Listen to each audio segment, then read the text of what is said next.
Welcome to this explainer. Today we're breaking down the complex cellular mechanics and, honestly, the incredibly heavy moral dilemmas surrounding cloning and the production of spare organs. We are standing right at the absolute cutting edge of biological science right now.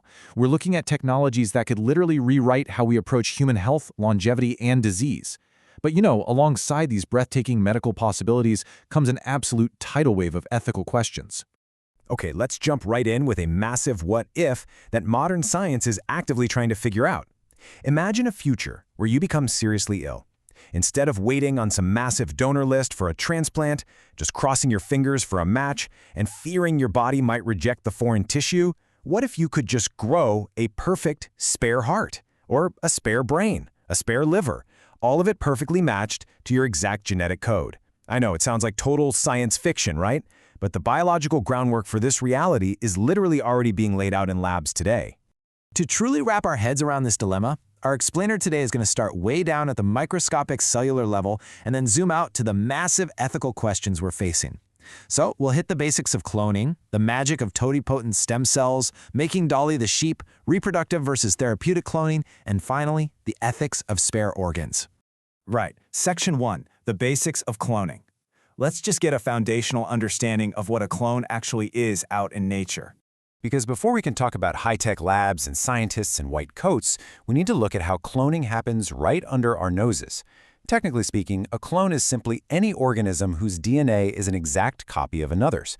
So when a sperm and egg unite, they form a zygote. If that zygote splits into 2 or 3 pieces, boom, you get identical twins or triplets. They share the exact same DNA sequence, so biologically speaking, they are natural clones of one another. Modern science has basically just figured out how to replicate this exact genetic copying artificially. Moving to Section 2, totipotent stem cells. Now, without these fascinating little biological engines, absolutely none of this science would work. Think of these kind of like a master key. When that initial ball of cells forms from the sperm and egg, we call them stem cells. More specifically, they're totipotent, which basically means they have total potential. They are complete biological blank slates.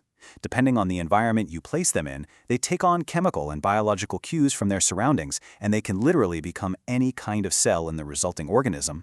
So the whole crucial point here is that these stem cells differentiate into all these vital components. They provide the raw biological building blocks for life. They go through a specialization process to become your liver cells, your pancreatic cells, neurons, blood cells, muscle cells, the whole shebang. But, and here's the biological catch for anyone keeping track, it is a one-way street. Once a cell differentiates into a specialized muscle or blood cell, it can't just go backward and become a totipotent stem cell again. That master key has been cut to fit only one specific lock. Section 3, making Dolly the sheep. Let's see how this cellular science actually builds into a living organism by looking back at the historic 1997 breakthrough by Dr. Ian Wilmot. This was the exact moment the world woke up and realized artificial, whole organism cloning was a real thing. To create Dolly, scientists used 2 totally different breeds. They essentially combined the kitchen from a blackface sheep with the recipe from a Dorset sheep. The Scottish blackface sheep donated the egg cell and its cytoplasm. Then the Finn Dorset sheep, which is a white-faced breed, donated the nucleus containing the exact genetic code, taken straight from one of its udder cells. Since every cell in the body contains the same genetic code, implanting this Finn Dorset nucleus into the egg would theoretically create an exact copy of the white sheep.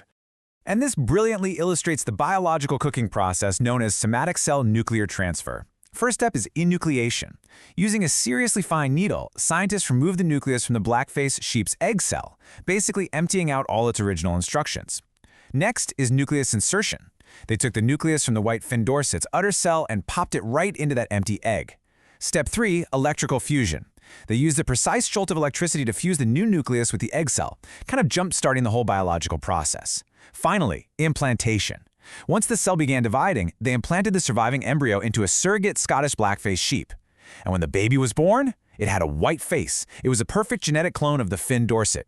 But hey, before you go thinking this is easy, look at this staggering number on screen right now. 277. That is the exact number of failed somatic cell nuclear transfer attempts it took to get just one surviving Dolly. They repeated the exact same meticulous process over and over and over, fusing white sheep nuclei with black sheep eggs, and out of all those tries, only a single sheep actually survived. Now, this massive failure rate, combined with Dolly's tragically short life, proves exactly why cloning large agricultural herds to feed the world is still highly inefficient today. Dolly died when she was just 6 years old. That clearly highlighted to researchers that there are severe longevity limitations with early cloning techniques. It basically told the scientific community, look, while creating a clone is biologically possible, creating a healthy, long-lasting clone on a mass scale, that's incredibly difficult. Section 4. Reproductive versus therapeutic cloning. Let's shift gears and see how modern science splits cloning into two vastly different goals based on what we actually learned from Dolly. So, while reproductive cloning aims to make whole living beings with specific characteristics, like Dolly the sheep, therapeutic cloning focuses entirely on organ farming. And therapeutic cloning is where the immediate human healthcare potential actually lies. By using embryonic stem cells, scientists theorize we could grow whole replacement organs for people who desperately need them. This would completely bypass those excruciatingly long donor waiting lists. And the best part? Because the organ is grown from the patient's very own genetic material, it would entirely eliminate the risk of the body rejecting the donor organ. It's a real game changer. Section 5. Ethics of spare organs. Bringing this technology into the real world invites an incredibly complex ethical minefield that ethicists are really struggling to navigate right now. Because science tells us how we can do it, but medical ethics demands we ask if we should do it. Putting on the hat of a medical ethicist for a second, we have to ask if a cloned being, created purely for organ harvesting, is legally and morally alive. Seriously, think about it. If you create a clone of yourself just to harvest a spare heart or brain, what is the status of that clone? Is it just a collection of medical tissue, or is it a living being? Does an organism grown from your cells have the exact same fundamental human rights as a regular, naturally born human? The potential commodification of human life here is absolutely staggering. This very dilemma is perfectly captured in the story My Sister's Keeper, which forces us to look at the terrifying emotional cost of commodifying life. If you haven't read it, a young girl is essentially brought into existence to serve as spare parts for her older sister who suffers from a severe genetic disease. It hits the nail on the head regarding profound public concern and the deep emotional conflict around human cloning. It forces us to look past the miraculous medical benefits and confront the human toll of treating a living being like a medical supply closet. So, I'm going to leave you with this final provocative question as we wait to see how cloning reshapes global healthcare in the coming decades. Ultimately, should we be using stem cells to grow human parts? The science of totipotent stem cells and somatic nuclear transfer is advancing so fast, moving way beyond the early limitations of Dolly the sheep. The ability to wipe out transplant waiting lists and cure previously fatal organ failures is literally within our grasp. But as we stand on the brink of this medical revolution, society really has to decide, at what moral cost do we pursue the perfect spare part? Thanks so much for joining me on this explainer, and keep questioning the incredible science shaping our future.